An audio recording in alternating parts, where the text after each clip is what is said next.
কোচবিহার থেকে মাত্র কয়েক কিলোমিটারের মধ্যেই কিন্তু রয়েছে এই জায়গাটি। এখানে গেলে তোমরা পুরো অ্যামাজনের ফিল পাবে। হ্যাঁ, কথাটা শুনতে একটু অদ্ভুত লাগলেও এটা কিন্তু সত্যি। কোথায় সেটা, কিভাবে যাবে, সবটা কিন্তু আজকে ভ্লগের মাধ্যমে শেয়ার করব। তো প্রথমে আমরা কোচবিহার থেকে চলে গেলাম সোজা আলিপুর। আর আলিপুর থেকে কিছুটা দূরে মাছের ডাবরিতেই কিন্তু রয়েছে এই সিকিয়াঝোড়া ভিউ পয়েন্ট। আচ্ছা চলো এবার ভেতরে গিয়ে বলছি আমরা কি কি দেখলাম। আমাদের এন্ট্রি ফিস নিয়েছিল 20 টাকা করে, আর বোটিংয়ের জন্য 60 রুপিস করে নিয়েছিল। তো প্রথমে শুরুতে এরকম একটা ব্রিজ পেয়ে গেলাম। ব্রিজের ওপাশে কিন্তু ফরেস্ট ছিল। ফরেস্টে আমরা যাইনি, ব্রিজের ওপাশে আমরা এখান থেকেই দেখছিলাম এই সিকিয়াঝোড়া ভিউ পয়েন্টের সেলফি জোনের ব্যবস্থা। আর পাশে রয়েছিল এরকম ঝর্ণার মতন একটা ব্যাপার, খুব সুন্দর ছিল পুরো ভিউটা।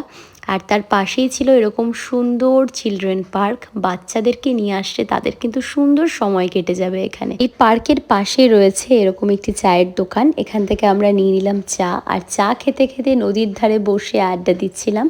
আর চা খাওয়া শেষ করে আমরা সোজা চলে গেলাম বোটিংয়ে। এটা আমাদের সেকেন্ড টাইম আসা, বিয়ের আগে আমরা একবার এসেছিলাম। জানিয়ে রাখি, এই যে তোমরা দেখতে পাচ্ছ চারপাশে জঙ্গল, মাঝখানে নদী, এটা কিন্তু বক্সা ফরেস্ট। বক্সা ফরেস্টের গভীর জঙ্গল থেকে বেরিয়ে আসে হাতি, গন্ডার, হরিণ, এরা সবাই কিন্তু এই নদী থেকেই কিন্তু জল খায়।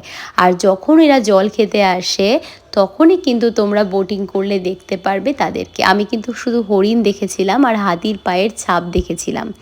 মাঝিরা বলল যে আমরা আসার আগের বার যারা এসেছিল তারা নাকি হাতি দেখতে পেয়েছিল। আর এটা একটু রিস্কি হলেও এই অনুভূতিটা কিন্তু একদম অন্যরকম। আমি খুব উদগ্রীব হয়েছিলাম হাতি দেখার জন্য, কিন্তু হয়নি, দেখতে পাইনি। তবে সবসময় নাকি বেরোয় না, যখন ওয়েদারটা একটু ঠান্ডা থাকে তখনই নাকি ওরা বেরোয়, একটু বিকেলের দিকে বেরোয় বা একটু সকালের দিকে বেরোয়। তো যাই হোক, কিছুটা সময় আমরা একটু কাটালাম সুন্দর প্রকৃতির মাঝে, জলের শব্দ, পাখির কিচিরমিচির শব্দ, একদম অন্যরকম একটা অনুভূতি বলতে পারো। এখানে আসতে হলে তোমাদের একদম সকাল সকাল আসতে হবে, কারণ সকাল 10টা থেকে বিকেল 4টা অবধি কিন্তু এটা খোলা থাকে। তো আমরা একটু লেট করে গেছিলাম, তাই ফিরতে ফিরতে অনেকটাই লেট হয়ে গেছিলো, প্রায় 4:30 পার হয়ে গেছিলো। তাই আমরা সোজা চলে গেলাম লাঞ্চ করতে এই ডুয়ার্স মাউন্টেন রেস্টুরেন্টটায়। এখানেও আমাদের সেকেন্ড টাইম আসা। আমরা আলিপুরে যতবার আসি আমরা এখানেই খাই, কারণ এদের খাবারের যে কোয়ালিটিটা বলো বা টেস্ট বলো আমাদের কাছে বলতে পারো ফেভারেট, তাই এখানেই আমরা আসি।